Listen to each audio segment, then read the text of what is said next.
सन्यासी को मुर्दे हैं, ये भी फिर वहां दुनिया में रिश्ते बनाते हैं। ये हमारे गुरु भाई है, ये हमारे दादा गुरु है, ये हमारे चाचा गुरु है, ये हमारे गुरु माँ है। अरे राम राम राम राम, सब तो दुनिया भर के रिश्ते तोड़ दिए और यहाँ नए रिश्ते निर्माण किए।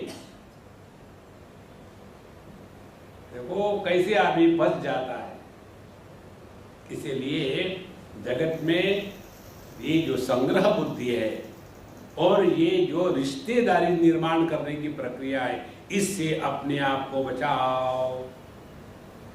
यहां से बच गए, फिर आते हैं दूसरे स्थान पर। हमारा अपने देह के साथ दो प्रकार का संबंध होता है। एक संबंध है देह मेरा है, ममता। दूसरा देह मैं हूं, अहंता।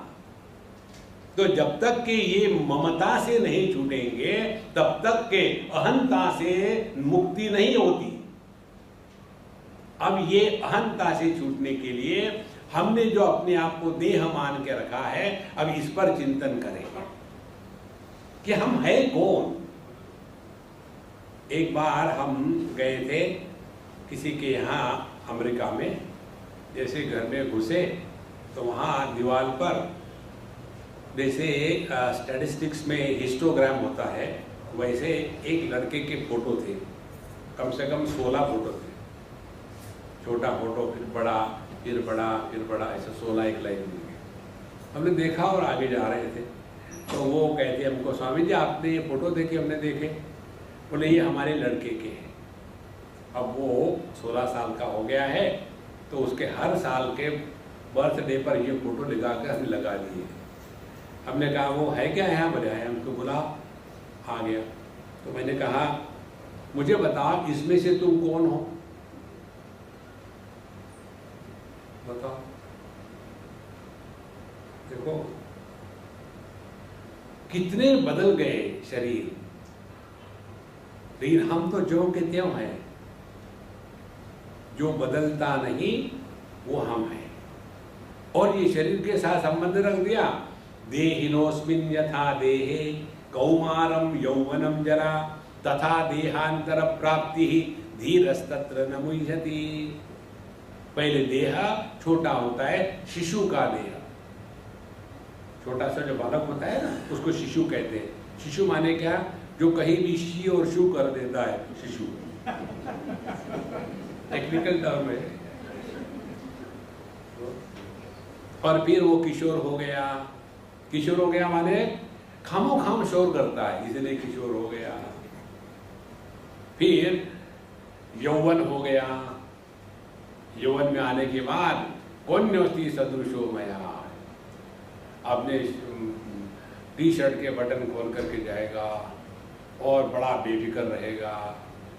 और उसके बाद शादी हो गई, थोड़ा शरीर दिखने लगेगा, बच्चे हो गए, परेशान दिखने लगेगा, बुढ़ापा हो गया।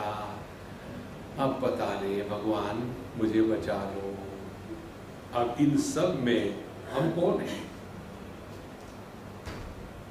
ध्यान से सुनना। मेडिकल साइंस के अनुसार हम अपने शरीर की सभी पेशियां 7 साल में पूरी बदल देते हैं। Complete replacement. तो हम 70 साल के हैं, तो हमने कितने देह बदले हैं? 10 देह बदले हैं। लेकिन मैं वही हूं, ये वही देह है। ये मालूम है कैसा है? एक लड़का था, उसकी साइकिल को देख करके हम चिढ़ाते थे, अरे यार ये फटीचर साइकिल फेंक दे, नहीं ले ले। नहीं नहीं नहीं नहीं, ये साइकिल जो है ना, हमारे दादाजी ही जब महात्मा गांधी के साथ जाते थे तब वो साइकिल पर बैठ के जाते थे। इसके साथ तो वो मेमोरी जुड़ी हुई है। तो क्या वही साइकिल है? नहीं, ऐसे नहीं। उसके टायर बदल गए, उसके ट्यूब बदल गए, उसके रिम बदल गए, उसका सीट बदल गया, उसका हैंडल बदल गया। एक बार एक्सीडेंट हुआ था, उसका चेसिस भी बदल गया, लेकिन साइकिल वही है। देखो इसी प्रकार से कितने सब बदल चुके हैं, लेकिन देह वही है। This continuity of the body is an illusion. It is not truth. फिर हम हैं कौन? देखो, जैसा जैसा आप इस पर चिंतन करोगे तब पता चलेगा कि आज तक कितने देह आकर के चले गए, कि हम ज्यों के त्यों हैं। वेदांत यही कहता है, परिच्छिन्न के साथ तादात्म्य करके सर पर बोझा मत उठाओ। देखो, हमारा परिच्छिन्नता के साथ इतना तादात्म्य हो जाता है, बोझे के नीचे दबे हुए हैं और इतनी विशेषता निर्माण कर लेते हैं, और ये विशेषता का बोझा मानो कम है। एक और विशेषता क्या? हम स्पिरिचुअल है।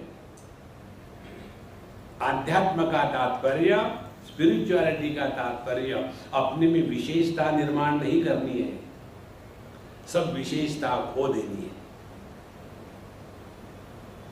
मैं पुरुष हूँ, मैं स्त्री हूँ, मैं जवान हूँ, मैं बूढ़ा हूँ, मैं पढ़ा लिखा हूँ, मैं अनपढ़ हूँ, मैं अमीर हूँ, मैं गरीब हूँ, मैं स्वस्थ हूँ, मैं रोगी हूँ, ये सब विशेषता है। इसके साथ साथ एक और, मैं स्पिरिचुअल। ये विशेषता को दफना देना। देखो,